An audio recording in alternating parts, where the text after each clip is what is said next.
Somos Veritas Dei, Ratio et Revelatio, los mayores exponentes de la apocalíptica bíblica en Chile. United by his saving faith. Rise of the holy nation, rise. Lift your banner to the skies. Called by God, redeemed by love, shining with Líderes en educación teológica online.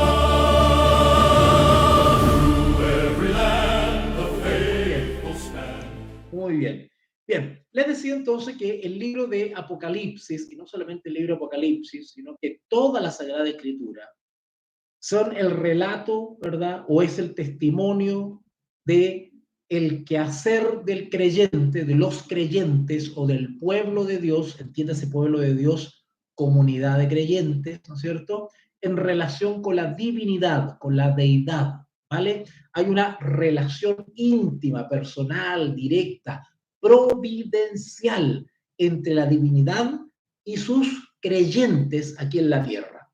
Y toda esa experiencia a lo largo del tiempo y en un espacio o un territorio, todo eso ha quedado registrado escrituralmente.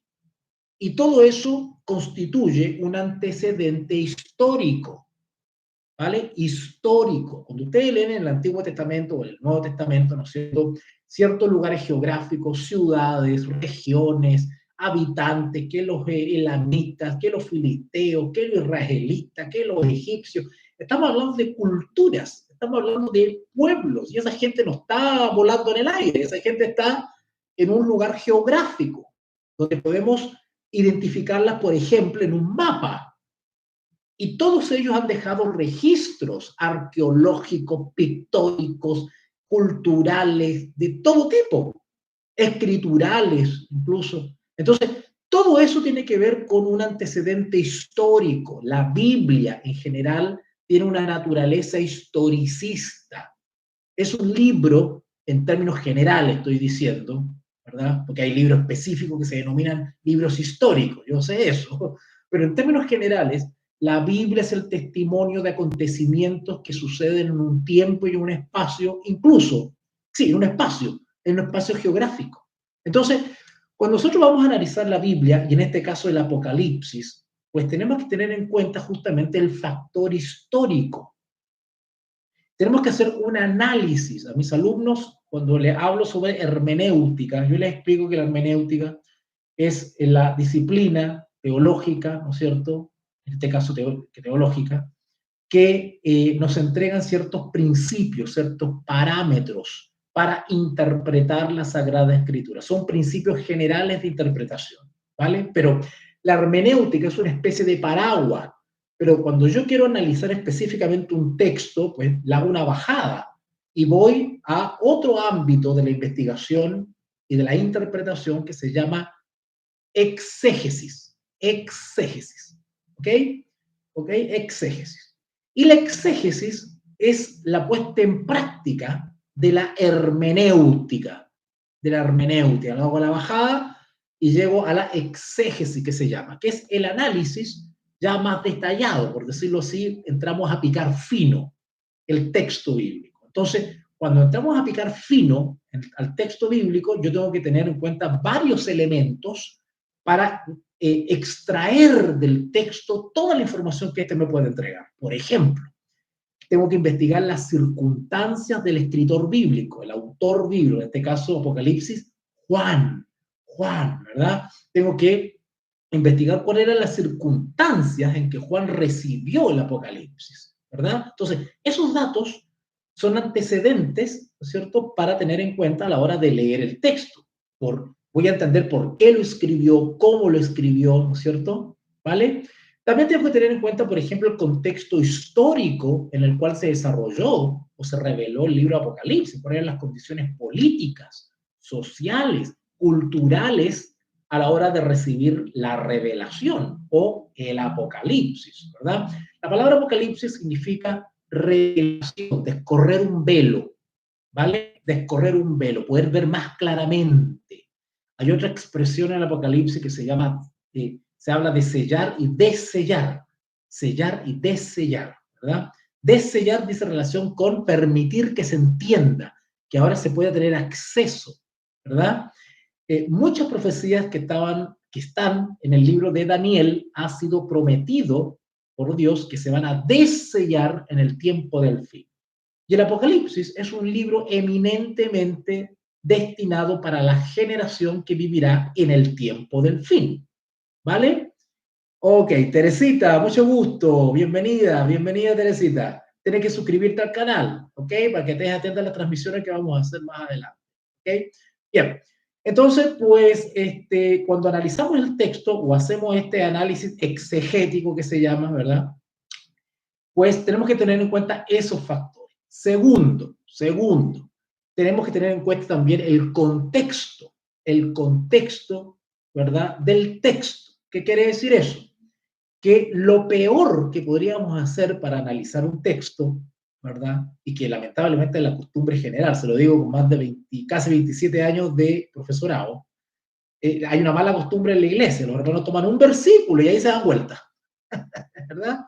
Y está bien, no los culpo, pero eso tiene muchos riesgos. Tiene riesgo de desviarse a una interpretación privada o supersticiosa, sino espiritista. Entonces, cuando leemos un texto, tenemos que tener en cuenta de qué está hablando, cuál es el tema general, cuál es la temática que se está tratando. Según eso, pues yo tengo que considerar el texto que estoy leyendo. Por eso que es muy importante. Ahora, hay un texto, hay un contexto en el cual se encuentra el texto, ¿no es cierto? Hay un contexto que es un contexto, hay un contexto inmediato que se llama. Un contexto inmediato. ¿Cuál sería el contexto inmediato? Bueno, el capítulo, ¿no es cierto? Si yo leo un versículo, bueno, el contexto inmediato más próximo es el capítulo. El capítulo. Entonces yo me doy la tarea, el trabajo de leer todo el capítulo para saber a grandes rasgos de qué está hablando, cuál es la temática, ¿no es cierto? Entonces así voy a entender el texto que estoy leyendo. Pero también tenemos el contexto un poquito más amplio. ¿Cuál sería ese contexto más amplio? Bueno, salimos del capítulo. Salimos del capítulo, ¿verdad? No estoy grabando aquí con esto. Perfecto. Salimos del capítulo y nos vamos al libro completo. El libro completo. Y si queremos ampliar, vamos a todo el Nuevo Testamento. Si queremos ampliar, vamos a toda la Biblia. ¿Se dan cuenta? Hay un contexto amplísimo, que es toda la Biblia, y después podemos ir acotando hasta que lleguemos al capítulo solamente. Entonces, ojo con eso. Cuando nosotros queremos entender un texto, tenemos que tener en cuenta, ¿no es cierto?, el contexto, la temática, el tema, la dirección, cuál es qué referencia, a qué está refiriendo el capítulo, ¿vale? Y así vamos teniendo un entendimiento, una comprensión más amplia, no como los caballitos así que se ponen unas cosas que ahí solamente pueden ver para adelante, no. Cuando tenemos en cuenta todos estos factores que les estoy relatando, ampliamos la mirada. Tenemos una mirada 360, por decirlo así, ¿ya? ¿Ok? 360 o 180 por lo menos, ¿ya? Bien. Otra característica que en especial tiene el libro de Apocalipsis es, el libro de Apocalipsis es un libro eminentemente simbólico. Es un libro eminentemente simbólico. Mal estaría leer el Apocalipsis de manera literal. Literal. ¿Qué quiere decir literal? Que yo leo el texto de manera directa, clara, llana, sin ningún tipo de interpretación. Si dice negro, es negro. Si dice mar, es mar.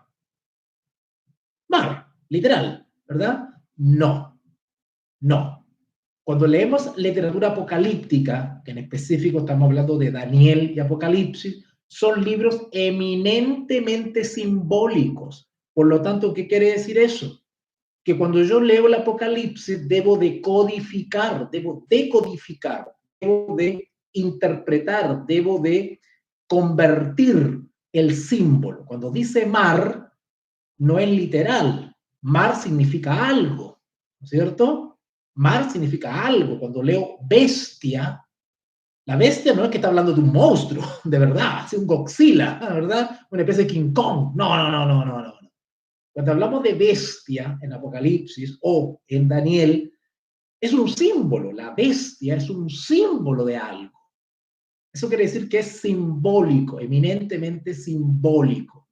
Cuando Apocalipsis habla, por ejemplo, de Israel o hace referencia a Israel, evidentemente que eso es simbólico. ¿Vale? Ahora, yo quiero aclarar algo acá. Tengo que hacer esta introducción de tipo hermenéutica para poder entrar al texto, porque si no, imagínense ustedes. La regla general en la Biblia, ahora voy a dar vuelta al tema, por favor no se vayan a confundir, pongan atención mis queridos amigos, hermanos o futuros alumnos. Bueno, que hay varios alumnos aquí que tengo presentes. La Biblia, en términos generales, se lee literalmente. Mire cómo le di vuelta ahora. Claro, porque el trato depende del libro. Si el libro es apocalíptico, Daniel y Apocalipsis, la regla general es que es simbólico y hay que decodificar. Pero el resto de la Biblia, por regla general, se lee literalmente. Literalmente. Si Jesús dice que untó barro en los ojitos del ciego, untó barro. Ahí no hay ningún símbolo, no hay que interpretar nada. Es barro, ya está. Tierra con líquido, punto. ¿Verdad? Si dice que el Señor Jesús ascendió a los cielos, literalmente ascendió. Ya está. Se elevó y se fue. Literalmente. No hay que interpretar nada. ¿Se dan cuenta? ¿Cuál es la excepción? Repito, la Biblia se lee en términos generales literalmente. ¿Vale? Si dice que es blanco, es blanco. Si dice que es negro, es negro. Si dice que Jesús fue a la izquierda, fue a la izquierda. ¿Ok? Pero, ¿dónde está la excepción? La excepción es el contexto. La Biblia se lee literalmente, salvo que el contexto me indique que es simbólico. ¿Se dan cuenta? Salvo que el contexto me indique que es simbólico, ¿verdad? Así que quiero aclarar eso. Yo no les pido que ahora me entiendan todo lo que estoy diciendo, porque hay muchos de ustedes que por mi era me ven, pues, y muchos de ustedes nunca han estado quizá en un programa de estudio. Entonces, muchas de las cositas que estoy diciendo como que no les va a entrar mucho, pero tengan paciencia, guarden en su corazón, porque les estoy compartiendo algo de lo que se enseña en las clases de Veritas Dei, ¿ok? Para poder leer, para todas estas clases, toda esta formación, tiene el propósito de que ustedes puedan leer la Biblia de manera seria, profesional, responsable, ¿vale? Y no una cosa así media supersticiosa, de que, ay, lo que me dé el Señor, lo que me dé, y leo y empiezo a inventar, literalmente empiezo a inventar, ¿no es cierto? Porque lo que me dé, y uso el criterio propio, el sentido común, sí, esto tiene que decir así, tiene que ver con esto. No es una cosa así responsable, sino que necesitamos ciertos principios, ciertas reglas, cierta educación para poder leer la palabra de Dios, ¿vale? Perfecto. Perfecto. Entonces, pues, dicho eso, entonces vamos a dar una repasada a lo que es el libro de Apocalipsis en vistas del curso que se viene. Acuérdense que se viene un cursito de 2 meses, a los cuales aprovecho de invitar a todos aquellos que quieren introducirse en el libro de Apocalipsis, que es un libro fascinante, y que pues ha sido ignorado por la iglesia en general, no todos, pero en general es un libro que está bastante relegado. ¿Y por qué está relegado en la iglesia? Porque no se entiende. ¿Y por qué no se entiende? Porque no se conocen los principios de interpretación, no se sabe cómo abordarlos. Yo escuchaba a algunos exponentes chilenos por YouTube, me puse a ver el otro día varios ahí, a ver cómo estaba el nivel, y el nivel es malísimo, lamentablemente es malísimo, de hecho vergonzoso. Ahí se me revolvió el estómago, no por el exponente, sino por la pobre gente que escuchaba cosas increíbles que decían algunas personas. Y eso porque no tienen reglas de interpretación, no saben cómo entrar en el Apocalipsis. Entonces son medio, perdona la expresión, bien chileno, son medio carrileros, medio chamuyento, medio fantasioso, empiezan ellos a inventar cosas como a salir del paso, pero no saben lo que están diciendo. Y eso a mí me afecta mucho, y por eso que les contaba a unos alumnos ayer que el Señor ha puesto en mi corazón el deseo, la intención de escribir un comentario al Apocalipsis. Estoy empezando ya a escribir un comentario del Apocalipsis. Así que pues, en ese sentido, insto a todos los que están acá a que puedan tomar ese curso de 2 meses. Tengan en cuenta que es un curso único en Chile. Único en Chile. En Chile no hay especialistas en apocalíptica bíblica, no lo hay, por lo menos no católicos, no hay especialistas, y los que se dicen especialistas, me tomo la libertad, esta es una opinión personal, con mucho respeto, los especialistas que he visto por YouTube, por lo menos, a mí no me parece, tengo que decirlo. Y por supuesto que es inevitable compararse, es inevitable, uno va viendo otros cómo expone y lo compara con el trabajo que uno hace, y la verdad es que Veritas Dei está en un gran nivel, y ese es el objetivo de Veritas Dei, constituirse en la plataforma teológica online de élite en el mundo cristiano, por lo menos hispanoamericano. Nosotros dentro de nuestro programa tenemos una diplomatura en escatología que dura 6 meses. Ya tenemos 2 camadas, 2 generaciones que están estudiando con nosotros. 6 meses de escatología bíblica, Daniel y Apocalipsis. Estamos estudiando esos dos libros. Y pues el estilo de análisis que estamos haciendo es un análisis detallado. Estudiamos texto a texto, no una cosa por aquí pasó nomás. Versículo por versículo. Los que están aquí presentes son alumnos míos, pueden dar fe de eso. Acá se estudia versículo por versículo y hacemos el esfuerzo de explicar cada texto, cada palabra, cada expresión del autor, ¿vale? Y dejamos que la misma Biblia se explique a sí misma, nada del teólogo tanto, que el sueño del hermano tanto, que la visión de la hermanita, y que no. ¿Qué dice la Biblia? La misma Biblia es su propio intérprete, ese es otro principio de interpretación bíblica. La Biblia es su propio intérprete. Cuando nosotros encontramos un texto difícil en el Apocalipsis, tenemos que ir al resto de la Escritura a buscar antecedentes, la respuesta. ¿Ah?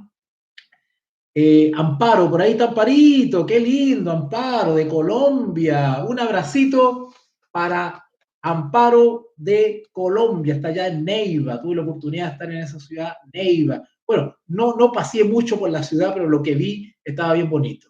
Agradezco mucho a Amparo que me recibió en su departamento en un momento muy complicado. Yo estaba en Colombia allá y realmente Dios la usó, tengo que decirlo. Y estoy eternamente agradecido, Amparo, de ti y de José. Dios los usó. Yo no sé si ustedes son conscientes de eso, pero Dios los usó a ustedes. Yo estaba en una situación bien complicada ahí cuando llegué a Neiva. Venía de un lugar bien complicado, por allá donde estaba la guerrilla, allá en la zona roja. Ahí me tocó hacer obra misionera.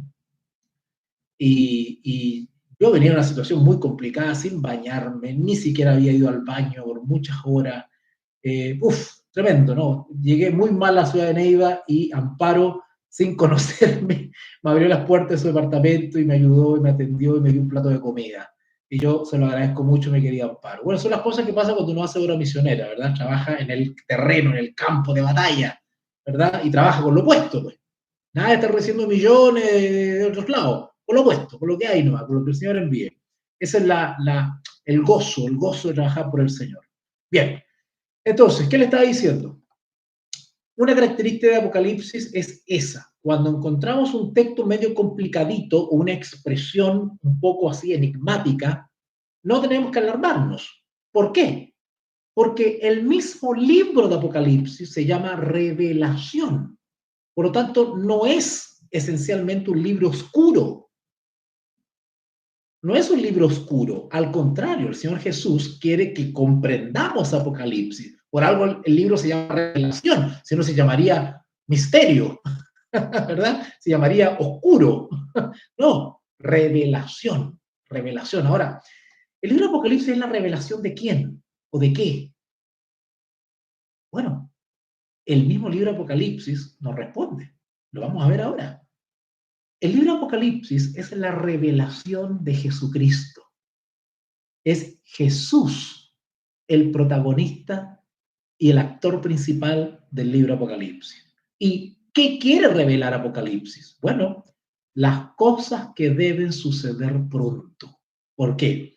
Porque el libro de Apocalipsis es un libro especialmente para los últimos días. Por eso que la iglesia actual es urgente que entienda, comprenda el libro de Apocalipsis. Pero tenemos un problema en la iglesia. Cuando digo iglesia, me estoy refiriendo a la iglesia no católica, protestante o evangélica. Estoy hablando de ese segmento, ¿vale? No importa la denominación. Pero estoy hablando de esa iglesia. Esa iglesia tiene ignorado, abandonado el libro de Apocalipsis, porque no hay exponentes preparados, no hay exponentes educados, formados, y por ende no tienen nada que entregar. Se meten en Apocalipsis, pero dicen puras barbaridades. Se lo digo con responsabilidad. Me he dado el trabajo de ver por YouTube, por lo menos los que exponen en Chile sobre Apocalipsis, y la verdad es que yo lo comparo con el nivel de Veritas Day y es vergonzoso, vergonzoso. Lo digo con mucha autoridad y con mucha responsabilidad. Es vergonzoso. Y me da pena por la gente. Por lo tanto, hemos tenido la inquietud de promover más el libro de Apocalipsis. Si el Señor nos ha dado el don y la preparación para poder enseñar la palabra de Dios como maestros, bueno, vamos entonces a dar énfasis a aquellas cosas que la iglesia está débil. Actualmente la iglesia está muy débil en varias áreas. Está débil en la hermenéutica. La iglesia no sabe interpretar la Biblia, no sabe leerla, la lee, pero no sabe lo que está diciendo, ¿verdad? Segundo, tiene una carencia respecto a la escatología, respecto a la apocalíptica bíblica, no entiende la profecía, ¿verdad? Y eso es por distintos factores que no lo voy a analizar ahora, pero hay miles de factores, empezando por la mala literatura que hay en las librerías, ¿verdad? Hay muy mala literatura en las librerías que más confunden que aclaran, ¿verdad? Empezando por el libro de Tim LaHaye, que es un libro fantasioso, nada más, ¿verdad? Yo creo que es peor que El Señor de los Anillos. Entonces, pues, esperamos en el Señor, no solamente este servidor, sino que también mi otro colega y Veritas Day en general, hacer un aporte a la iglesia en lo que tiene que ver con Daniel y Apocalipsis, especialmente con Apocalipsis, ¿vale? Vamos al texto rápidamente, ¿qué les parece? ¿Aceptan el desafío? Entramos un ratito al libro de Apocalipsis, espero que no estén apurados, pues, que no estén estresados, apurados, ¿verdad? Porque si quieren irse a una fiesta, es más rato, pues, hasta ahora no se va a una fiesta, váyanse más ratito, aguanten un poco, ¿ya? Así que pues, si aceptan el desafío, yo los invito a que abran la palabra de Dios en estos momentos. Síganme y vamos al libro de Apocalipsis. Vamos al libro de Apocalipsis rápidamente para allá. Generalmente yo les recomiendo que usen la versión Reina Valera 1960, que es una magnífica versión bíblica de español al español. Pero siempre, aquellos que les gusta estudiar, siempre pues tengan un par de versiones más para ir comparando las expresiones. Eso sirve para ir ampliando lo que dice el autor, ¿verdad? En alguno va a decir tiniebla, en otro va a decir oscuridad, ¿verdad? Ok, entonces ustedes se van formando una idea más completa de lo que dice el autor. Así que Reina Valera 1960 basta y sobra, pero también es bueno que tengan otras versiones, ¿ya? Bien. Vamos al libro de Apocalipsis. Siéntase libre de hacer sus comentarios a través del chat, ¿verdad? Yo con mucho gusto lo voy a saludar y lo voy a leer, ¿ya? O por WhatsApp. De ahí voy a dar un espacio para hacer WhatsApp y leer lo que me han escrito. Si alguien no quiere escribir en el chat, me puede enviar el mensaje al WhatsApp y yo con mucho gusto voy a leer. Vamos al libro de Apocalipsis. Libro de Apocalipsis, ¿verdad? Que es un descubrimiento. ¿Un descubrimiento de quién? Bueno, yo les dije que era el descubrimiento o la revelación de nuestro Señor Jesús. Eso lo dije yo, no se lo he probado con la Biblia, ¿verdad?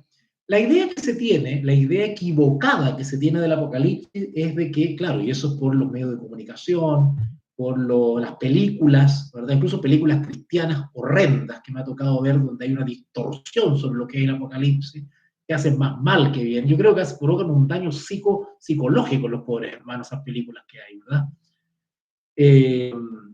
No hay nada como ir a la Biblia, chicos, no hay nada como ir a la Biblia, ¿vale? Así que se tiene una idea errada del Apocalipsis de que es un libro catastrófico, un libro donde solamente se habla de juicios, de castigos, de guerras termonucleares, una cosa así, ¿verdad? No. Si bien se habla así de plagas, de juicios, de castigos y de situaciones difíciles, global, ¿verdad? Pues en realidad el tema central tiene que ver con la redención, tiene que ver con el papel, el rol que cumple el Cordero de Dios, ¿verdad? En el conflicto final, en la guerra galáctica, en la guerra cósmica, en la guerra universal que se está desarrollando y culminará, ¿verdad? Culminará en estos últimos días, ¿vale? Así que el Señor nos ha dado la revelación para que no estemos a ciegas.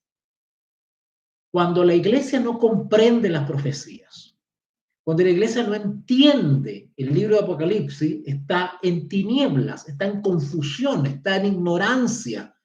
Es como estar sin brújula, es como estar arriba de un barco sin timón, llevado por la ola. Tenemos que tener una referencia en el tiempo y en el espacio para dónde vamos, dónde nos dirigimos y dónde nos encontramos, cuál es nuestro papel. Eso nos lo entrega el Apocalipsis. El Apocalipsis nos sitúa en el tiempo, nos advierte respecto a los eventos finales y nos aconseja y nos orienta respecto a lo que debemos hacer o no hacer. ¿Vale? El vocabulario de Apocalipsis, aquellos que se han dado el trabajo de leer Apocalipsis, se darán cuenta que el vocabulario de Apocalipsis es eminentemente, primero simbólico, ya lo dije, pero es un vocabulario que está tomado del Antiguo Testamento. La mayor parte de las expresiones del Apocalipsis están tomadas del Antiguo Testamento, ¿verdad? El Apocalipsis habla de candelabros, bestias, santuario, templo. Nos habla de, qué sé yo, nos habla de ciudades de Asia Menor, etc. La mayor cantidad de las expresiones del Apocalipsis están tomadas del Antiguo Testamento, están tomadas del resto de la Biblia. Y eso nos indica que cuando leemos el Apocalipsis tenemos que ir a buscar las respuestas en el resto de la Biblia. Hay un principio de interpretación. La Biblia se explica a sí misma. No tenemos que ir a un autor, a no sé a dónde, a un hermano, a preguntarle que tenga un sueño para que Dios lo revele. No es necesario. Porque aquí está la revelación. La palabra de Dios es la voz de Dios escrita. La voz de Dios escrita. ¿Ok? Si queremos saber sobre el anticristo, tenemos que ir a la Biblia. ¿Dónde está la palabra anticristo y qué quiere decir? Entre paréntesis, ahí tienen mi pequeño librito sobre el anticristo. Aquellos que quieran obtenerlo me pueden hablar por privado. Está en versión digital este libro y lo pueden adquirir. ¿Ok? Lo pueden adquirir donde ahí analizo el término anticristo bíblicamente y después al final del libro hago un repaso histórico sobre la involución de la escatología en la iglesia cristiana. ¿Ya? Bien, entonces, dicho eso, los invito a leer algo del Apocalipsis. Leamos el comienzo, pues, leamos el principio, para que no vamos a ir inmediatamente a versículos, a capítulos más elaborados. Vamos a algo sencillo. Vamos a la introducción, por decirlo así, a la entradita del libro Apocalipsis, para ver si ustedes le toman el gusto. ¿Ya? Y así se inscriben en el curso que viene. ¿Ok? Ok. Capítulo 1. Apocalipsis, capítulo 1. Y al mismo tiempo, les voy a mostrar cuál es el estilo de análisis que hacemos en Veritas Dei, para que vean ustedes cómo estamos rompiendo esquemas y realmente queremos hacer las cosas de manera profesional, ¿vale? Profesional. Y no salirnos de la Biblia, ir al texto. Los profesores, los verdaderos profesores, hacemos el esfuerzo humano-divino, humano con ayuda divina, de interpretar lo más fielmente lo que dice el texto. El profesor de teología no se carrilea, no habla de más, no empieza a inventar, no habla de conspiraciones, de teoría, no. Se apega a lo que dice el texto, no le agrega y le pone. Salvo que hay una excepción donde hay que citar información externa que corrobore o apoye, ¿no es cierto?, lo que el texto está diciendo, un dato histórico, por ejemplo, ¿verdad?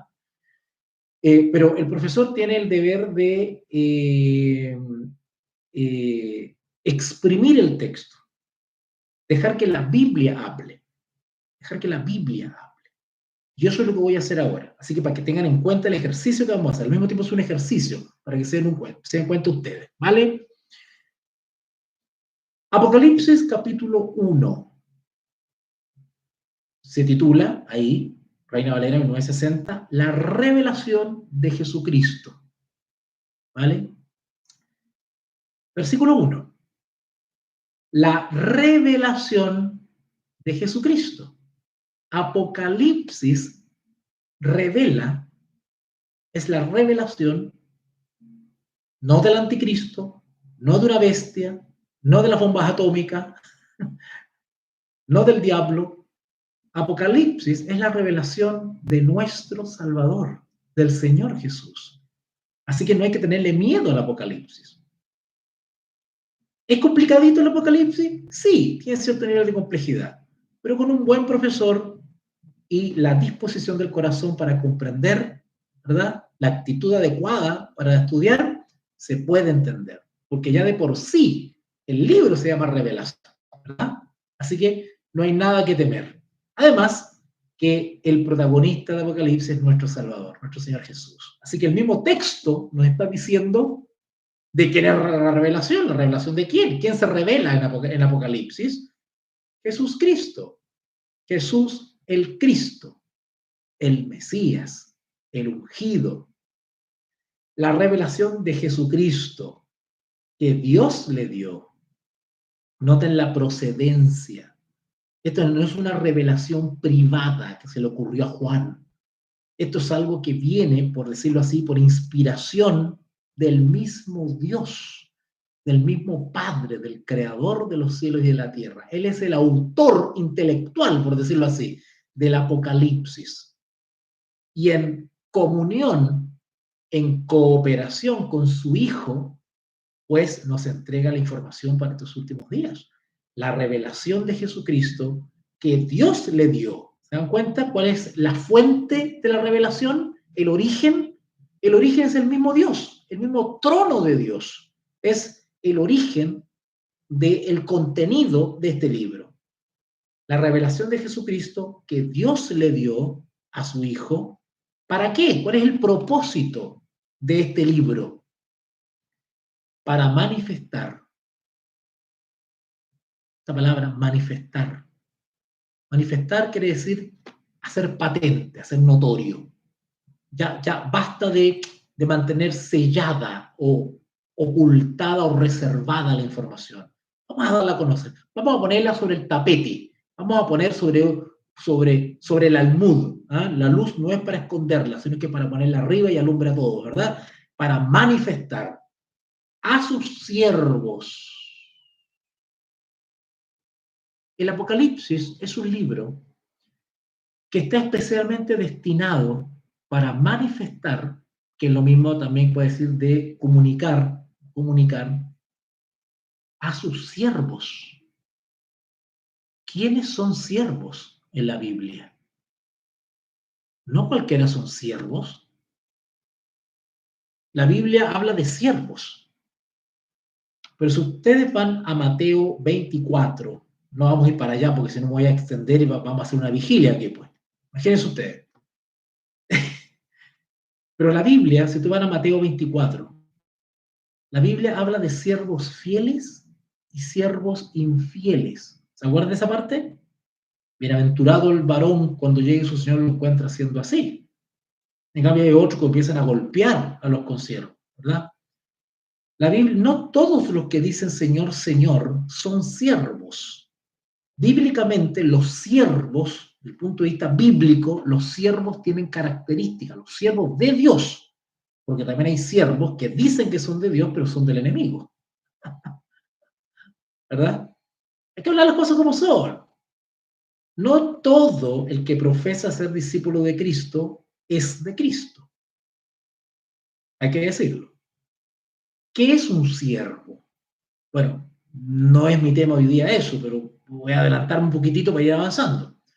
Bíblicamente, un siervo, la palabra siervo significa esclavo. ¿Y qué significa ser esclavo desde el punto de vista espiritual? ¿Qué es ser un esclavo? Bueno, para entender qué es un esclavo hay que investigar por qué la Biblia le llama siervo a los siervos, por qué le llama esclavo a los esclavos. Porque en los hijos de Dios se nos denomina siervos. Eso es lo otro, ¿eh? Hay una tradición, una mala tradición en la iglesia que cree que cuando se habla de siervo solamente se refiere a los pastores. Eso es falso. Eso es falso, es una tradición nomás, pero no es bíblico. El siervo o sierva somos todos los que somos leales, obedientes a Jehová. Todo hijo de Dios que es obediente, no basta con decir yo creo, es obediente, es decir, hace, vive la voluntad de Dios, es un siervo de Dios. Así que el término siervo, los siervos, no solamente se refiere a los pastores. Cuidado con eso.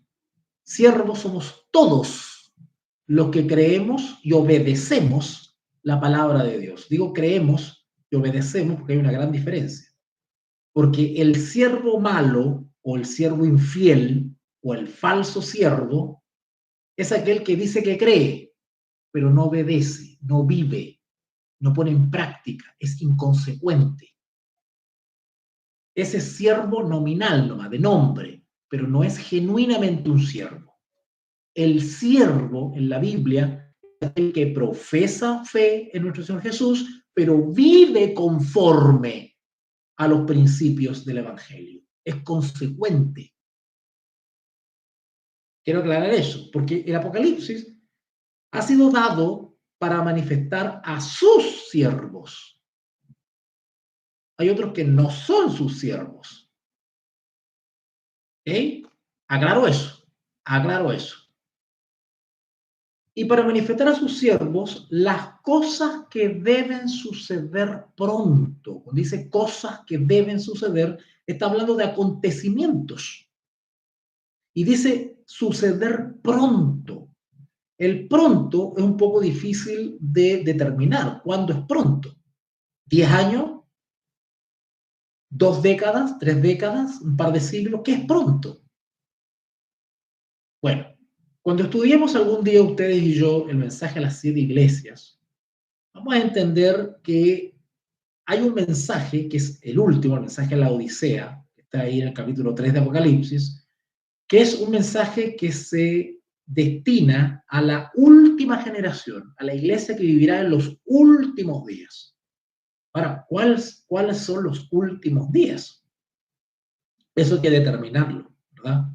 Claro que se puede determinar, pero no me voy a adelantar, porque si no, imagínate, no voy a dar el discurso ahora mismo mejor, ¿verdad? Pero deben suceder pronto. Bueno, cuando hablamos de pronto, estamos hablando de un momento previo a la venida de nuestro Señor Jesús. No podemos hablar del siglo IV, pues. No podemos hablar del siglo XVI. Cuando dice acá las cosas que deben suceder pronto, la palabra pronto se aplica a un periodo, no sabemos de cuánto tiempo, pero se aplica a un periodo previo al fin de todas las cosas. ¿Vale? Por si acaso. Ahora, ¿por qué se da esta revelación a modo de advertencia, porque el contenido de Apocalipsis prácticamente es una advertencia. Pero es una advertencia, las advertencias se dan antes que sucedan las cosas, para estar preparado, ¿verdad? ¿Verdad? Por eso se le entrega el Apocalipsis a la iglesia, para que la iglesia esté advertida, preparada, informada, no esté en ignorancia. Diga, ay, yo no sabía, no lo vi venir. No. El Apocalipsis es justamente eso, es un toque de campana para estar atento. Por eso que se da antes las cosas que deben suceder pronto. Y las declaró enviándola por medio de su ángel. Por medio de su ángel. Cuando usted estudia el resto del testimonio bíblico, y insisto, estoy aquí dando una pincelada, una pasada por el Apocalipsis. Si me fuera al detalle, tendría que ir al resto de la Biblia e ir probando todo lo que le estoy diciendo. Pero voy a estar aquí 4 horas, pues, imagínese usted, ¿verdad? Cuando la Biblia habla de su ángel, la expresión su ángel, en el contexto de la revelación de algún mensaje, alude a Gabriel. Gabriel es su ángel. Cuando dice su ángel, tiene una connotación de un ser creado con ciertas atribuciones que Dios le ha dado, en cierta posición de preeminencia. De hecho, la Biblia le habla que está delante de Jehová. Delante de Jehová quiere decir que está constantemente a disposición de Jehová para misiones especiales. Por ejemplo, Daniel capítulo 8. Gabriel es su ángel, que está delante de Jehová, y es enviado o comisionado para ayudar a Daniel a comprender las profecías. ¿Verdad? No vamos a ir para allá, vamos para allá rapidito. Uy, ya ese no, Señor mío. Si uno dice, ve, profesor, para lo que dice que la Biblia se explica a sí misma y no nos lleva para allá. Bueno, vamos para allá. Daniel capítulo 8. Vamos a Daniel capítulo 8, pero no se acostumbren, ¿no? Porque es que esto yo lo hago en el curso, pues. Imagínense ustedes, yo me pongo aquí a ver cada texto, voy a terminar mañana, ¿ya? Pero para que ustedes se entusiasmen. Bien. Ok. Daniel capítulo 8. Daniel capítulo 8. En esta profecía, el Señor le da una visión a Daniel, donde se le revelan 2 bestias. 2 bestias, por eso que es importante. Por eso que Daniel y Apocalipsis son libros hermanitos. Para tener una comprensión más clara, más profunda de Apocalipsis, hay que, ojalá, estudiar previamente Daniel, porque Daniel sienta las bases conceptuales, simbólicas, para poder entender Apocalipsis. Si ustedes leen, no lo vamos a leer completo, evidentemente, pero Daniel capítulo 8 nos habla de 2 bestias, nos habla de la visión del carnero y el macho cabrío, que son 2 bestias. Y se le da la visión primero, se le habla que son animales, ¿verdad? Por ejemplo, versículo 3, Daniel 8:3. Alcé los ojos y miré, y he aquí un carnero, una bestia, un animal, un carnero que estaba delante del río, y tenía 2 cuernos, y aunque los cuernos eran altos, uno era más alto que el otro, y el más alto creció después. Y vi que el carnero hería con los cuernos al poniente, al norte y al sur, y que ninguna bestia podía parar delante de él, ni había quien escapase de su poder, y hacía conforme a su voluntad y se engrandecía. Todos esos datos son importantes, perdone que haga este paréntesis. Una bestia tiene voluntad, una bestia tiene voluntad, conforme a su voluntad y se engrandecía. Que una bestia dice que hería con los cuernos al poniente, al norte. Todos esos datos nos van diciendo que en realidad no se está refiriendo a una bestia literal. Este es un símbolo. ¿Vale? Y después ve en el versículo 8, Daniel 8:8, un macho cabrío. ¿Verdad? El 5, perdón, Daniel 8:5. Mientras yo consideraba esto, he aquí un macho cabrío venía, otra bestia, un macho cabrío que venía del lado del poniente, etcétera, etcétera. No lo vamos a ver completo, ¿vale? No lo vamos a leer completo. Pero resulta que esto es el símbolo. Y resulta que a Daniel se le envía al ángel Gabriel, a un mensajero celestial, mensajero. Se le envía para que revele o ayude a descifrar la visión de las dos bestias, ¿verdad? Y si ustedes ven ahí en Daniel 8:15, y aconteció que mientras yo, Daniel, consideraba la visión, se quedó pensando en la visión de las dos bestias, y procuraba comprenderla, no la entendió. He aquí se puso delante de mí uno con apariencia de hombre. Y oí una voz de hombre entre las riberas del Ulai, que gritó y dijo, Gabriel. Alguien le dio la orden a Gabriel, enseña a este la visión. ¿Se da cuenta? Que Gabriel es el ángel enviado para ayudar a comprender la visión. Bueno, ese es el ángel, ¿no es cierto?, que está acá mencionado en Apocalipsis 1. Apocalipsis 1:1. Y la declaró enviándola por medio de su ángel. Ahora, ¿por qué su ángel? Si ustedes van a Lucas 1:19, por ejemplo, Lucas 1:19, ya estoy viendo que va a demorar 4 horas acá. Lucas 1:19, bueno, si ustedes lo están pasando bien, Lucas 1:19 dice, Lucas 1:19, hablando del tema de la anunciación, la famosa anunciación. Respondiendo el ángel le dijo, Lucas 1:19, yo soy Gabriel, que estoy delante de Dios y he sido enviado, igual como se le dio la orden que fuera donde Daniel le explicara la visión de las dos bestias, ahora se le envía para encontrarse con, en este caso, María, que estoy delante de Dios y he sido enviado para hablarte y darte estas buenas nuevas. Gabriel es el ángel que está delante, el ángel más prominente de las huestes celestiales y que es, bíblicamente hablando, el encargado, por decirlo así, de estas misiones que son delicadas, que es dar a conocer o ayudarnos a comprender, ¿no es cierto?, las visiones o las profecías.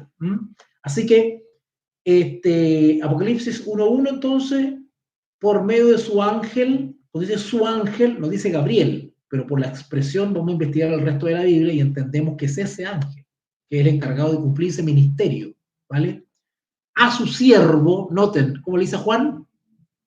Siervo, ¿vale? ¿Recuerdan que le hablé sobre qué es lo que es un siervo? Bueno, Juan era por Dios considerado un siervo, ¿verdad? Y vamos a ver por qué era considerado un siervo también. Versículo 2. ¿Qué ha dado? Noten, Juan, ¿por qué se le llama siervo?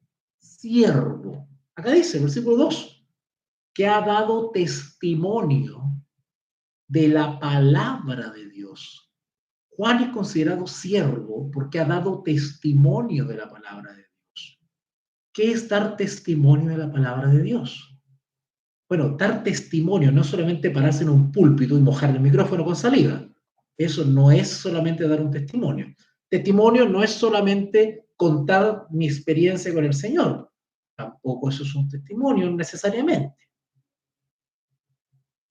Testimonio es ser testigo, ser un testigo de la palabra de Dios. ¿Cómo se es testigo de la palabra de Dios? ¿En qué sentido Juan fue un testigo y que puede dar testimonio o él era un testimonio de la palabra de Dios. Primero porque vivió con Jesús. Él vivió con la palabra andante. ¿Vale? Él anduvo con la verdad hecha persona, con Jesús. Él da testimonio de la palabra.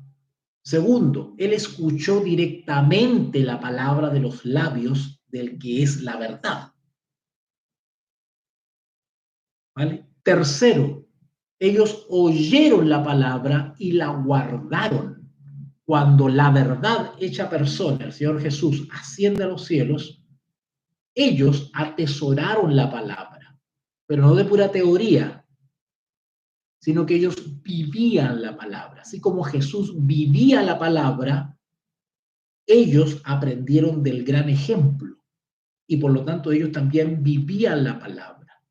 Cuando la palabra vive en nosotros, la palabra transforma, nos llena de convicciones, valores, principios, moldea la vida, moldea los pensamientos. Él da testimonio de la palabra porque él, Juan, era un testimonio vivo de la palabra, porque él vivía la palabra, ¿vale? Y no solamente Dios ha dado testimonio de la palabra de Dios, sino que también ha dado testimonio de Jesucristo. Él era testigo de la persona misma de Jesús. Durmió con Jesús, caminó con Jesús, comió con Jesús, lo acompañó.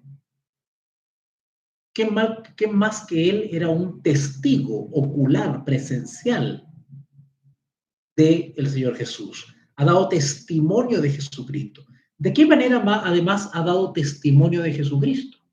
Ha dado testimonio con su vida de ser un siervo de Jesucristo. Bueno, muy sencillo. Cuando el apóstol Juan recibe la visión del Apocalipsis, Juan está preso por causa de Cristo. Eso es dar testimonio de Jesucristo, porque él con su vida consecuente, ¿verdad? Pues evidencia su lealtad.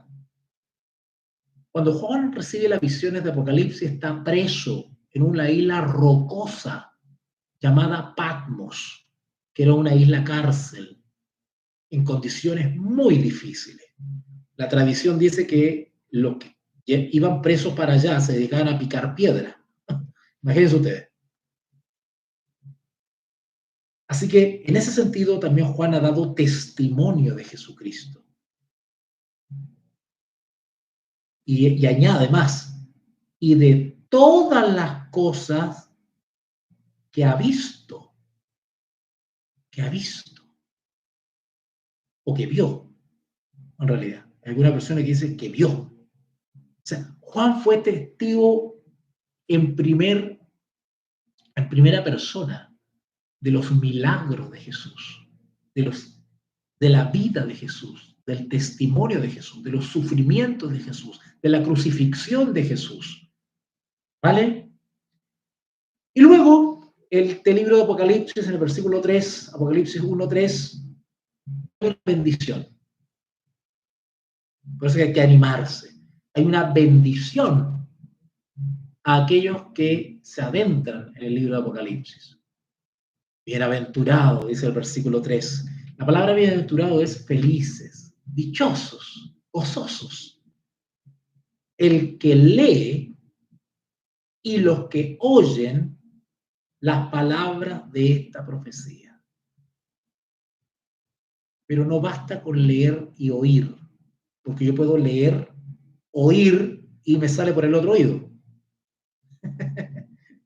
Es lo que hacen los que no son siervos o son siervos falsos.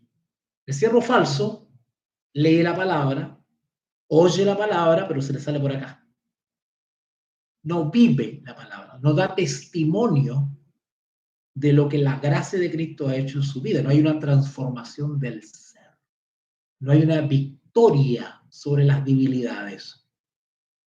Son siervos derrotados. Todavía no pueden vencer la envidia, la cochinada, los malos pensamientos, el resentimiento.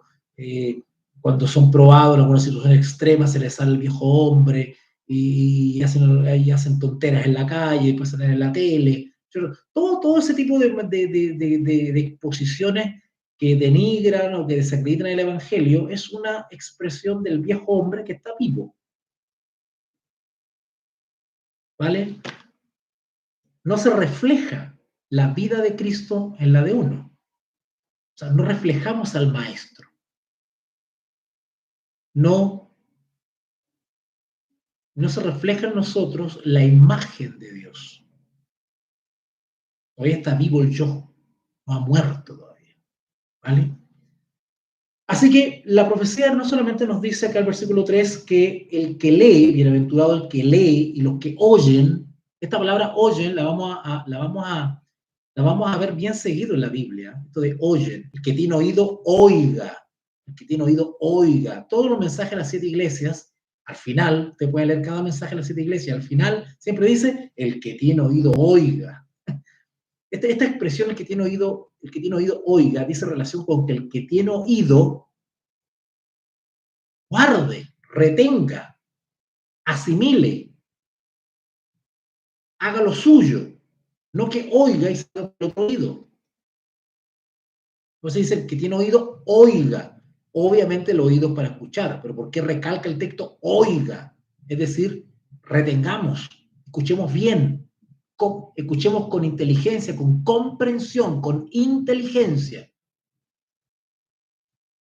No seamos oidores emocionales, seamos oidores inteligentes, que racionalizamos, procesamos y guardamos, asimilamos, ¿verdad? El texto dice, bienaventurado el que lee y los que oyen las palabras de esta profecía. Y dice, y guardan. La palabra guarda es un equivalente a obedecen, ponen por obra. La palabra obra dice relación con poner en acción, poner en práctica. Los que guardan los mandamientos, los que guardan mis palabras, guarda en tu corazón. Guarda quiere decir retiene, atesora, asimila, haz lo tuyo, que sea parte de tu ser,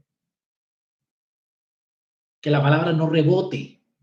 Eso quiere decir guardan. Guardan quiere decir que atesoran, asimilan y lo viven. El verdadero siervo lee, oye y guarda, obedece, pone por obra, pone en práctica la palabra. Ese es el siervo. Bueno, esos verdaderos siervos, a los cuales está destinado el Apocalipsis, hay una promesa. Felices, bienaventurados. Ahora, ¿en qué sentido nos hace felices, dichosos, bienaventurados estudiar la profecía? ¿En qué sentido? El solo hecho de comprender la profecía nos llena de gozo. Porque no cualquiera puede entender la profecía o el Apocalipsis, solamente sus siervos. Ellos se les promete un gozo, una alegría de comprender. Nos ponemos contentos, hay una satisfacción santa por comprender los misterios de la profecía, los misterios revelados, evidentemente. ¿Vale? Y guardan las cosas en escritas porque el tiempo está cerca. Otra vez la palabra tiempo, que tiene que ver con lo mismo que cuando dice que las cosas que deben suceder pronto. Ese pronto, los acontecimientos que deben suceder pronto se realizan en un tiempo. ¿Cuánto tiempo? No lo sabemos exactamente, pero se asume por el contexto general de la profecía, que es un tiempo previo al fin de todas las cosas. Y ese tiempo previo del fin de todas las cosas se le denomina en la Biblia tiempo del fin, o últimos días, o día del Señor, día grande de Jehová, ¿verdad? Día grande y terrible. Es decir, el periodo anterior al fin de todas las cosas se le llama pronto, cosas que deben suceder pronto, o el tiempo está cerca. ¿Vale? ¿Vale? Ahora, otra expresión para tiempo, por ejemplo, esto que está cerca, lo tenemos en Apocalipsis, capítulo 22. Apocalipsis, capítulo 22,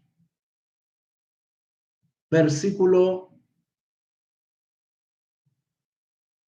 20. Apocalipsis 22, 20. El que da, Juan, aquí está hablando Juan, el que da testimonio de estas cosas dice, acá cita a Jesús, ahora son palabras de Jesús, ciertamente vengo en breve. Amén. Sí, ven, Señor Jesús. Vengo en breve, en breve. ¿Cuánto es breve? No lo sabemos. Pero ese tiempo es un tiempo breve, según el criterio espacio-temporal de Dios. Él mide el tiempo de una manera muy distinta a la de nosotros. La manera de nosotros de evaluar el tiempo es muy limitada. Nosotros medimos el tiempo, o la realidad del tiempo, la medimos en base a la expectativa de vida. Para nosotros el tiempo termina cuando morimos. Ahí se acabó el tiempo. ¿Cuál es la expectativa de vida? ¿Cuánto? ¿80 años? 80 años.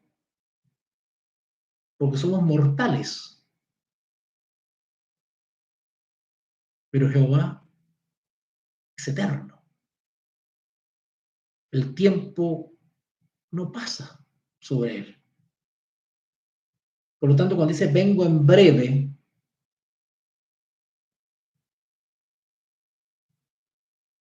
lo que sí sabemos es que estas expresiones dicen relación con un momento espacio-temporal antes del fin de todas las cosas. Cuando digo fin de todas las cosas, estoy hablando de una serie de acontecimientos. Cumplimiento de ciertas profecías, juicio, derramamiento de plagas, conflicto final, enfrentamiento entre las fuerzas del bien y del mal, venida de Cristo, parucía, la venida de Cristo, ¿vale? Y pues, para finalizar esta transmisión, porque yo creo que ya los tengo aburridos, ¿cierto? Yo creo que ya ha pasado mucho tiempo y seguramente están cansaditos. Pero solamente decirles que Juan nos habla, y aquí no voy a analizar nada, simplemente voy a leer nomás para que se den una idea un poquito de qué se trata esto. El versículo 4 se titula, en la versión Reina Valera 1960, Salutaciones a las 7 iglesias. Y Juan lo que hace es hacer una pequeña introducción antes de entrar al mensaje de las 7 iglesias, del capítulo 2 de Apocalipsis. El capítulo 2 de Apocalipsis son derechamente mensajes dirigidos a 7 iglesias que están en Asia Menor, pero tienen una aplicación práctica o espiritual para la iglesia de todos los tiempos. Bueno, no lo voy a complicar con eso, porque eso lo vamos a ver seguramente en el curso, ¿verdad? No sé si a mí o al otro profesor le toca hablar sobre las 7 iglesias, pero vamos a hacer una pincelada sobre eso, ¿ya? Así que vamos a leer un poquito la introducción que da Juan a el mensaje de las 7 iglesias. Versículo 4, Apocalipsis 1:4. Juan, a las 7 iglesias que están en Asia, gracia y paz a vosotros.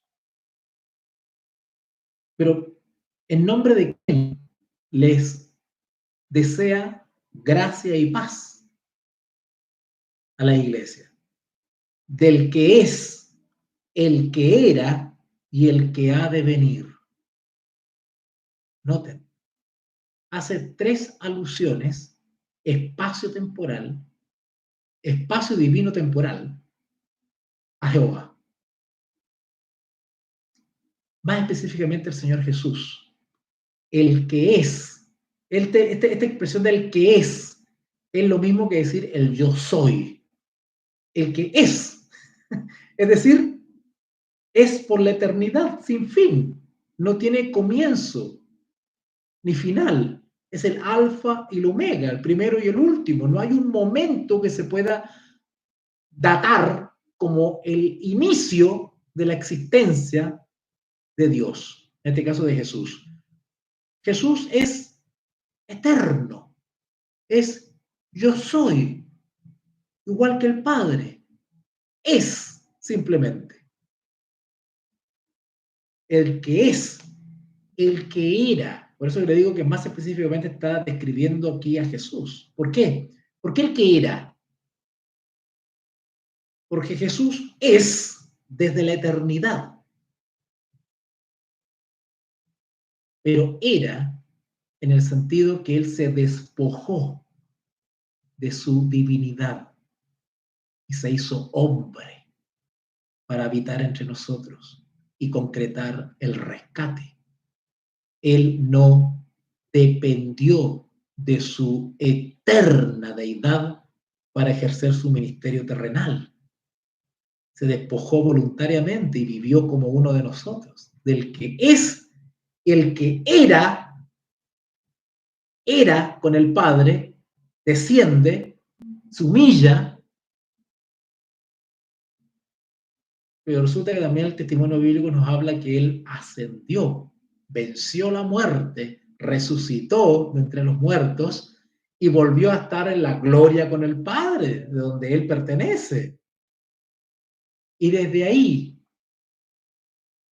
desde donde está el Padre, va a venir por segunda vez. Y que ha de venir. Miren qué lindo. ¿Cuánta riqueza hay en cada expresión de la palabra de Dios? ¿Qué lindo? Pero hay más, hay más. Y de los 7 espíritus que están delante de su trono. ¿Cómo eso? ¿7 espíritus? ¿Que acaso la deidad tiene 7 espíritus? La palabra 7 en Apocalipsis denota plenitud, perfección. No necesariamente es un número literal, sino que a veces denota cualidad más que cantidad. ¿Vale?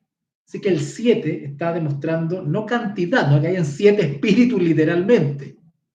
Y cuando dice espíritus, se está refiriendo al Espíritu Santo. En otras palabras, más breve, en la expresión 7 espíritus es un nombre para el Espíritu Santo. Es un nombre más para el Espíritu Santo. Se llama 7 espíritus. Y más adelante vamos a ver que por qué en Apocalipsis se le llama al Espíritu Santo 7 espíritus. ¿Por qué? Porque el Espíritu Santo ha estado presente en toda la historia de la iglesia. El Espíritu Santo ha guiado y orientado y cuidado a su iglesia desde su fundación hasta ahora. Claro que se dice 7 porque son mensajes a las 7 iglesias. Por eso se dice 7, para dar a entender que el Espíritu Santo ha estado a lo largo de toda la historia de la iglesia. El Espíritu Santo ha estado presente. Ha estado presente en el periodo de la iglesia descrito por Éfeso, por Esmirna, por Pérgamo, por Tiatira y otras más. De hecho, se nombra 7 veces al Espíritu Santo en cada mensaje de la Biblia. Vamos para allá. Apocalipsis, con esto termino, porque ya los debo tener aburridos. Apocalipsis capítulo 2. Está el mensaje a Éfeso, a la iglesia de Éfeso. Miren cómo termina el mensaje a Éfeso. Versículo 7. Apocalipsis 2, 7. Ahí termina el mensaje a Éfeso. El que tiene oído, oiga lo que el Espíritu, noten, ya no dice espíritus o 7 espíritus, lo que el Espíritu Santo dice a las iglesias. ¿Se dan cuenta? Es el mismo Espíritu Santo que ha estado presente en las 7 iglesias. Por eso que simbólicamente se dice 7 espíritus. ¿Vale? 7 espíritus. El que tiene oído, oiga lo que el Espíritu dice a las iglesias. Vamos al segundo mensaje. Versículo 8. Apocalipsis 2, 8. El mensaje es Esmirna. Note cómo termina. Versículo 11. El que tiene oído, oiga lo que el Espíritu dice a las iglesias. Vamos al tercer mensaje, el mensaje a Pérgamo, versículo 12, Apocalipsis 2:12. Y el versículo 17, Apocalipsis 2:17, que es el mensaje a Pérgamo. El que tiene oído, oiga lo que el Espíritu dice a las iglesias. Vamos a la cuarta iglesia. Cuarta iglesia. Tiatira. Apocalipsis 2:18. Ahí está Tiatira. Vamos al versículo 29. Apocalipsis 2:29. Mensaje de la cuarta iglesia. El que tiene oído, Apocalipsis 2:29, el que tiene oído, oiga lo que el Espíritu. Vamos a la quinta iglesia, Apocalipsis capítulo 3, el mensaje a Sardis. ¿Cómo termina el mensaje a Sardis? Versículo 6, Apocalipsis 3:6. El que tiene oído, oiga lo que el Espíritu, quinta de ellas se nombra. Vamos al mensaje a Filadelfia, Apocalipsis 3:7. Apocalipsis 3:7, mensaje a Filadelfia. ¿Cómo termina? Versículo 13. El que tiene oído, oiga lo que el Espíritu dice a las iglesias. Última iglesia, séptima iglesia. Apocalipsis 3:14. Ahí está, el mensaje a la Odisea, Apocalipsis 3:14. ¿Cómo termina? Versículo 22. El que tiene oído, oiga lo que el Espíritu dice a las iglesias. Se da cuenta que el Espíritu singular, el Espíritu Santo, está presente en cada una de las 7 iglesias. Por eso que Apocalipsis 1:4 dice, y el que tiene 7 espíritus que están delante del trono. Porque el Espíritu Santo proviene del trono de Dios.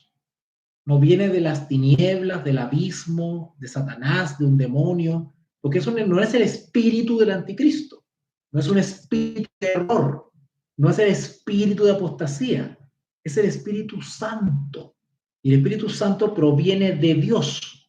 Y el texto nos dice hasta dónde viene específicamente, del trono de Dios. ¿Se acuerdan de San Juan? Ahora termino. San Juan capítulo 14. Y yo rogaré al Padre y os enviará otro consolador. ¿Y a dónde lo envía? Del trono de Dios. El Espíritu Santo viene del Padre. ¿Qué se está señalando con eso? El origen del Espíritu. Porque la Biblia nos enseña que hay 2 espíritus. Está el espíritu de verdad y el espíritu de error. Uno proviene del abismo, Satanás, y otro proviene del trono de Dios, del cielo. Termino con el texto para probar lo que acabo de decir. Primera de Juan, primera carta del apóstol Juan. Primera carta del apóstol Juan. Claro, que estos son los análisis que nos hacen los exponentes de Apocalipsis de YouTube. Si eso es lo que nos hacen, por eso yo hago esa crítica. No hacen estos análisis. Primera de Juan, capítulo 4, primera de Juan, con esto termino, Primera de Juan, capítulo 4, primera de Juan, capítulo 4, aburridos para nada, me pone hermano acá. Ya, ok, ya vamos terminando con esto, sí, no, aquí no tengo que abusar tampoco, seguramente muchos de ustedes quieren hacer otras cosas, ¿verdad? Primera de Juan, capítulo 4, versículo 6, primera de Juan, capítulo 4, versículo 6. Nosotros, primera de Juan, capítulo 4, versículo 6. Claro, yo le hablé al comienzo que hay que ver el contexto, porque no tenemos tiempo ahora para hacer eso, ¿verdad? Si voy al versículo puntual nomás. Pero el contexto de lo que vamos a leer ahora tiene que ver con una advertencia que hace Juan sobre el anticristo. ¿Vale? El anticristo es lo mismo que un siervo infiel, un siervo falso. ¿Vale? Por eso tienen que leer mi libro, acá, El Anticristo, donde yo explico todo eso. Ya. Primera de Juan 4:6. Nosotros, ¿quiénes somos nosotros? Los siervos. los que somos obedientes. Nosotros somos de Dios. El que conoce a Dios nos oye. Eso de que nos oye quiere decir que reconoce que lo que hablamos o vivimos viene de Dios. Somos consecuentes, porque nosotros andamos en la verdad. Nosotros somos de Dios. El que conoce a Dios, y esta es una pregunta para todos ustedes también, si ustedes dicen que conocen a Dios, deben oír las palabras de Dios. Y bíblicamente hablando, no basta con oír. El oír implica obedecer o guardar. ¿Vale? Ese es el verdadero siervo. Nosotros somos de Dios. El que conoce a Dios nos oye. Bueno, nos, dice Juan como mensajero, nos oye, ¿sí? Oímos las palabras de Juan. Noten ahora el contraste. El que no es de Dios no nos oye, es decir, es desobediente, rebelde. En esto conocemos o nos damos cuenta quién tiene el espíritu de verdad y el espíritu de error. Hay dos espíritus. Y el espíritu de verdad en la Biblia se llama Espíritu Santo. San Juan capítulo 14. El espíritu de verdad que os guiará a toda verdad. ¿Y cuál es el espíritu de error? El espíritu de mentira. ¿Y quién es el mentiroso? ¿Quién es el mentiroso? ¿Ah? El diablo, pues. Él es el mentiroso.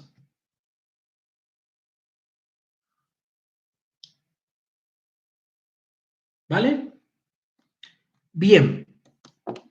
Vamos a dejarlo hasta acá, porque imagínense ustedes, tendría que analizar todo el libro de Apocalipsis. Está tan entretenido esto, ¿verdad?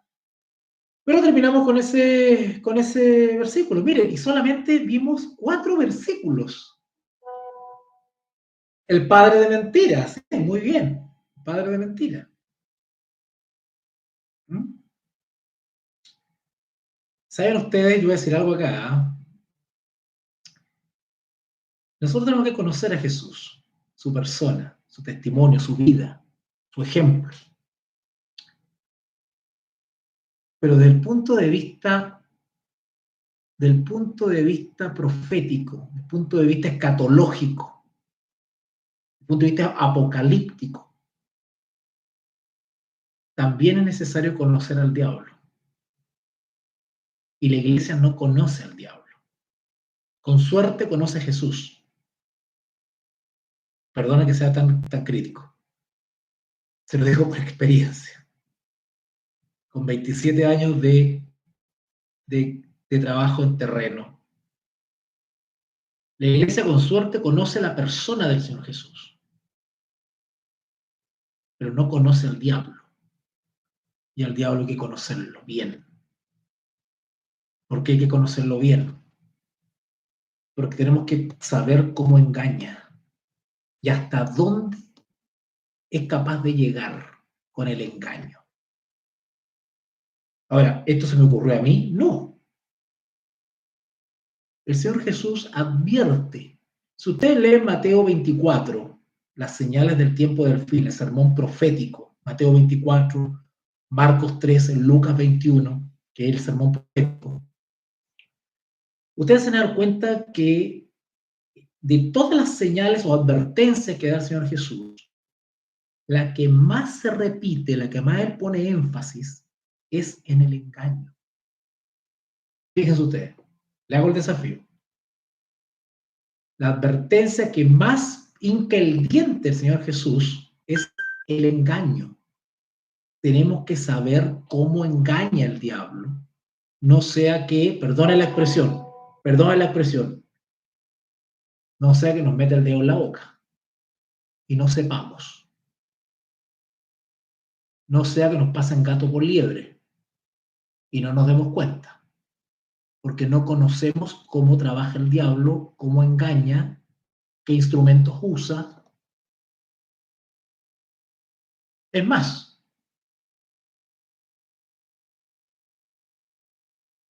el anticristo o los anticristos La Biblia advierte sobre él o los anticristos. Por eso tienen que leer mi libro. Ahí está, mi libro. Ahí está, versión digital. La Biblia advierte sobre él o los anticristos.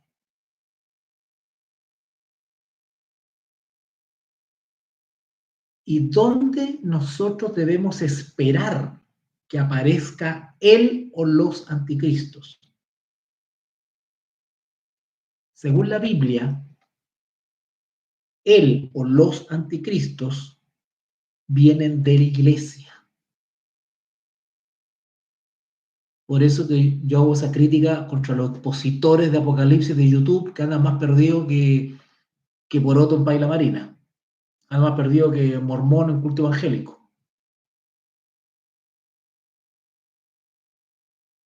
Por ahí escuché uno que decía, no, en Naciones Unidas se va a levantar un líder, que por allá, por Palestina, se va a levantar un líder mundial y que no sé qué cosa, y que...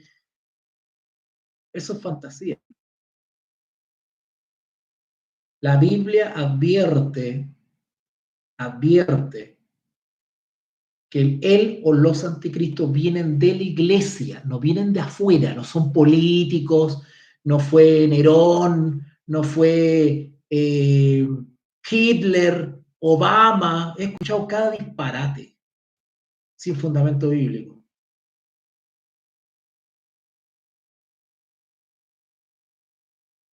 Él o los anticristos vienen de la iglesia. Él o los anticristos son supuestos creyentes en Cristo. ¿No me creen? Vean las redes sociales nomás. Vean Facebook, la cantidad de locos que están saliendo, cristianos, diciendo cada cosa y haciendo cada cosa. Vean la cantidad de locos, desaforados que están saliendo, haciendo el ridículo y desacreditando el evangelio. Unos más elegantes, unos más groseros. Hay para los dos lados.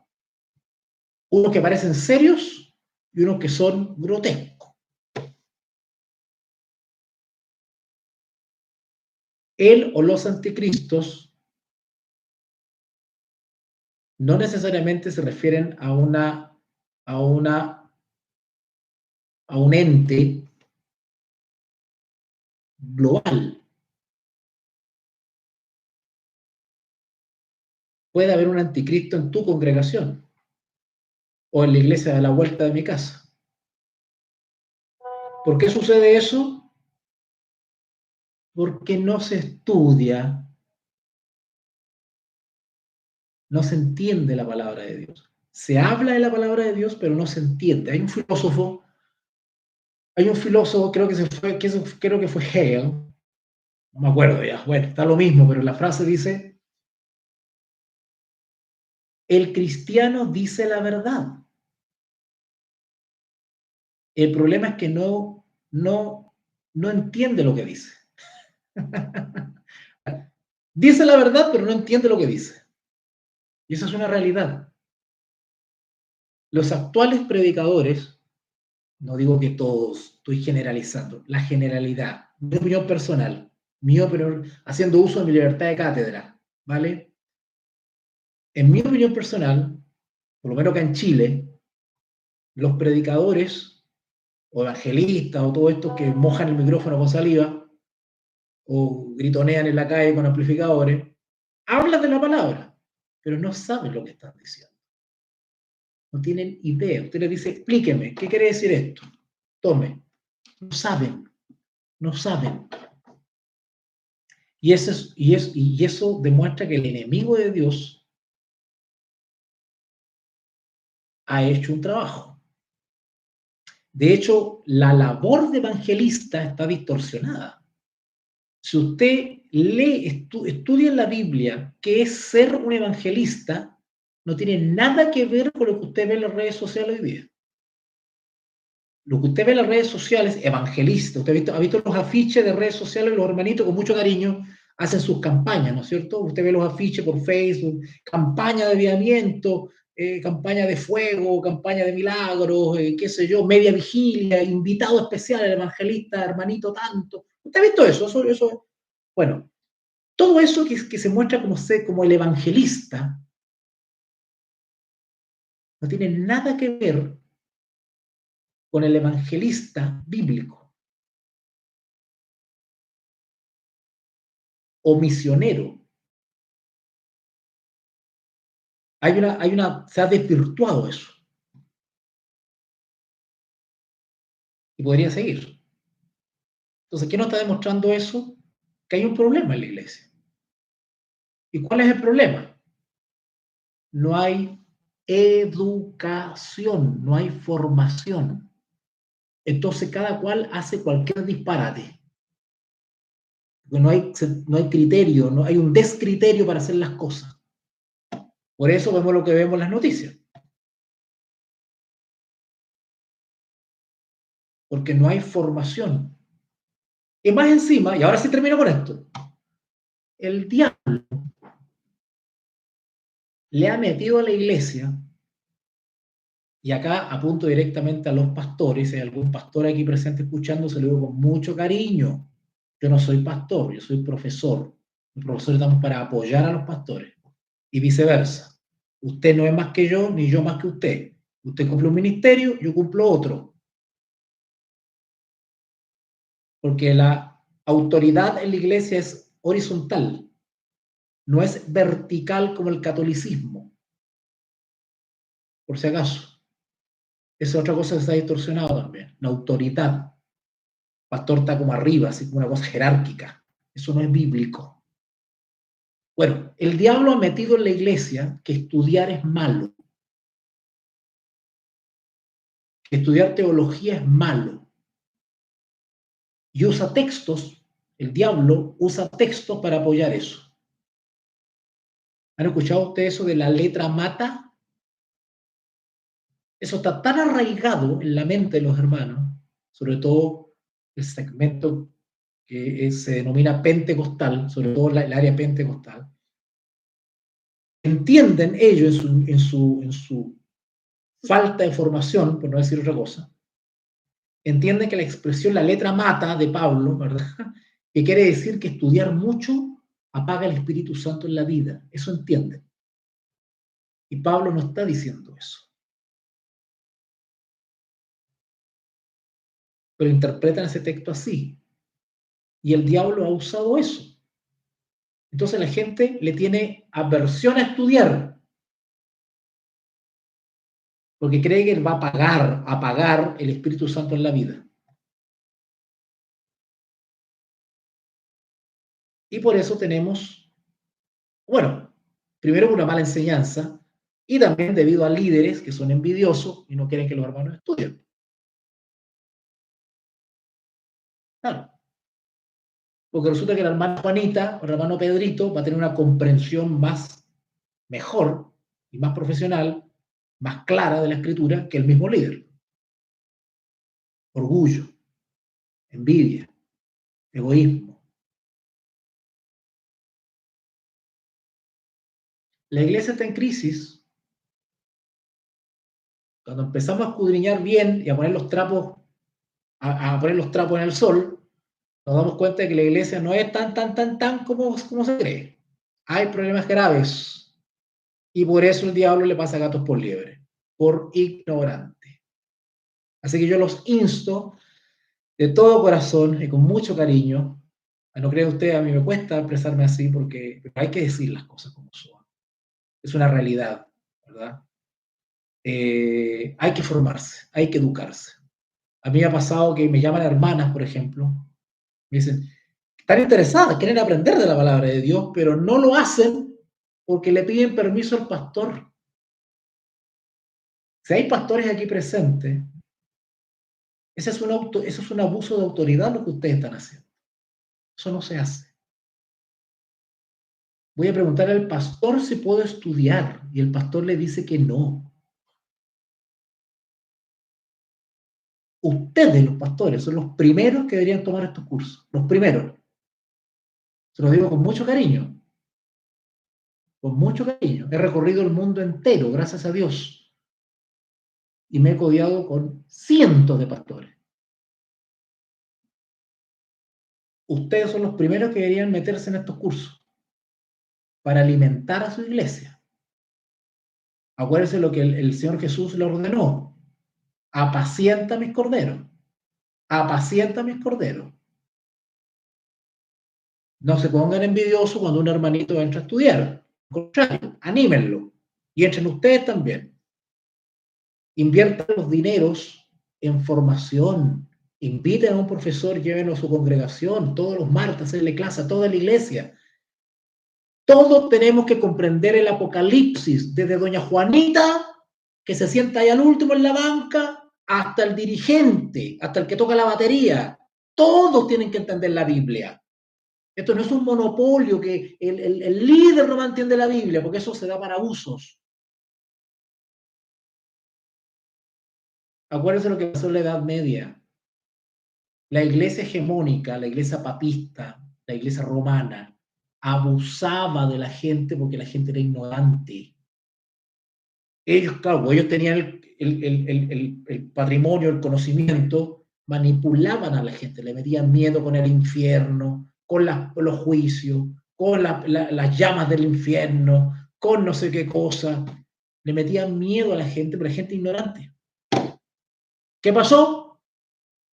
Aparecieron los reformadores, la Biblia se empezó a imprimir y hasta ahí le llegó el abuso, porque la gente empezó a aprender. Me pregunto si no estamos en una nueva Edad Media también hoy día. Con la diferencia de que ahora hay Biblia. El tema es que no se entiende. Se lee, pero no se entiende. Y los que entienden no quieren que los demás aprendan.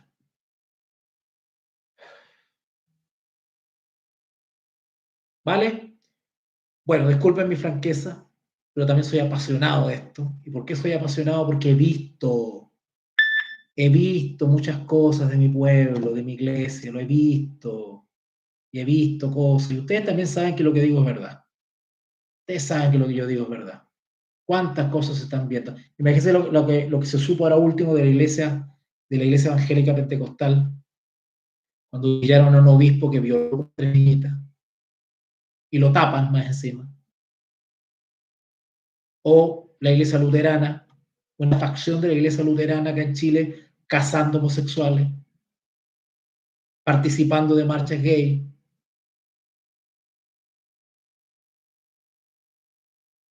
Entonces se están viendo cosas.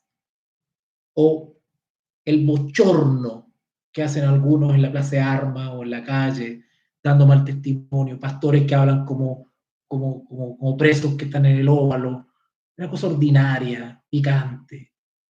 O sea, el nivel, hermanos míos, hay que subirlo, hay que subir el pelo.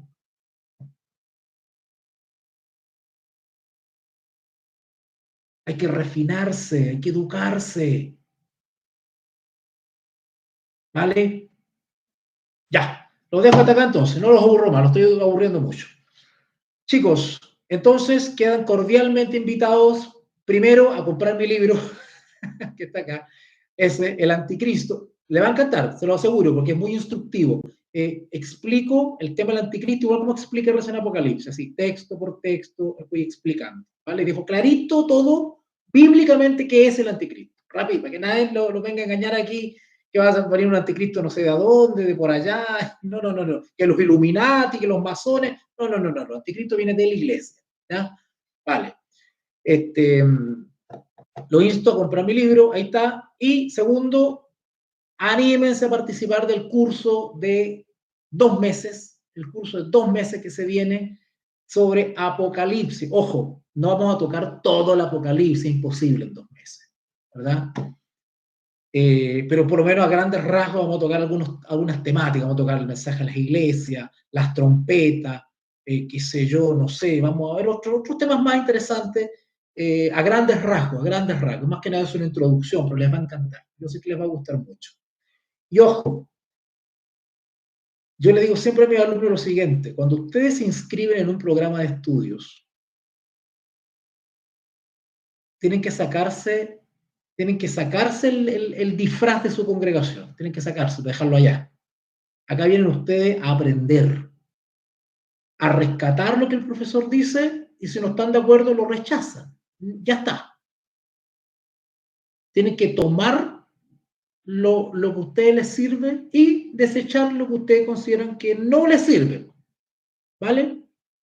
Me ha pasado porque los alumnos se van a pelear con el profesor, pues. Claro, porque vienen con el molde, ¿no? Vienen con lo que les enseñó el pastor, la abuelita, la iglesia. A nosotros como profesor no es indiferente lo que ustedes le enseñaron. Eso no es problema mío, de nosotros. Nosotros queremos aportar con algo a lo que usted ya tiene. Si usted considera que lo que tiene es mejor, bueno, primero no se inscriba, y segundo, con humildad tome lo que le sirve y lo que no le sirve no, ¿verdad? Pero la disposición, cuando uno se inscribe en un programa de estudio, tiene que ir con la disposición a ser enseñado, con humildad. Usted viene ya con su molde, de ahí nadie lo saca, entonces usted no necesita ningún curso, usted no necesita ningún estudio, usted ya sabe, ya está listo. Hay que sacarse el molde de la denominación cuando uno entra a estudiar, porque tiene que estar dispuesto a aprender y a desaprender. Ojo con eso. Aquellos que quieren visitar mi blog, visiten mi blog, ahí tengo varias reflexiones y ahí tengo una reflexión que se llama Aprender y Desaprender. Y hay una reflexión que hago ahí, cuál es la actitud correcta del alumno cuando se inscribe en un programa de estudio. ¿Vale? Ya, ahora sí los dejo. Espero que les haya servido, que haya sido entretenido. Y inscríbanse, le hablan por interno al profesor Mauricio, que es el encargado de recepcionar a los interesados. La manera de concretar su participación es cancelando el primer mes, ¿cierto? Pagando el primer mes. Ustedes ya quedan listos ahí en el grupo definitivo para iniciar las clases de este curso cortito de Apocalipsis, ¿ok? Así que pues voy a hacer una pequeña oración, ustedes me acompañan, ¿verdad? Y terminamos. Oremos.